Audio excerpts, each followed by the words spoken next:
Magandang gabi po sa inyong lahat. Ituturo ko po sa inyo kung paano po i-download yung video po galing sa Facebook. Unang-una po, pumunta muna po kayo sa Facebook app. Tsaka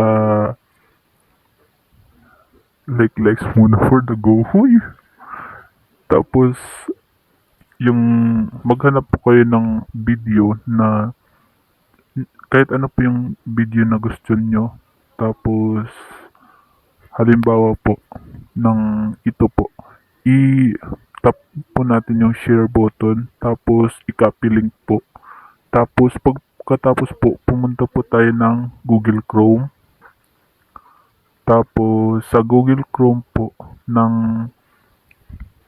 pindutin po natin yung i-search po natin yung FB downloader.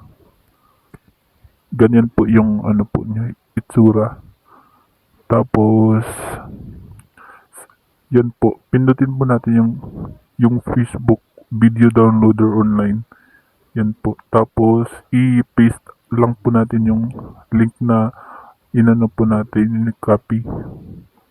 Tapos download button. Tapos may lalabas po na video yung inano nyo po ng link.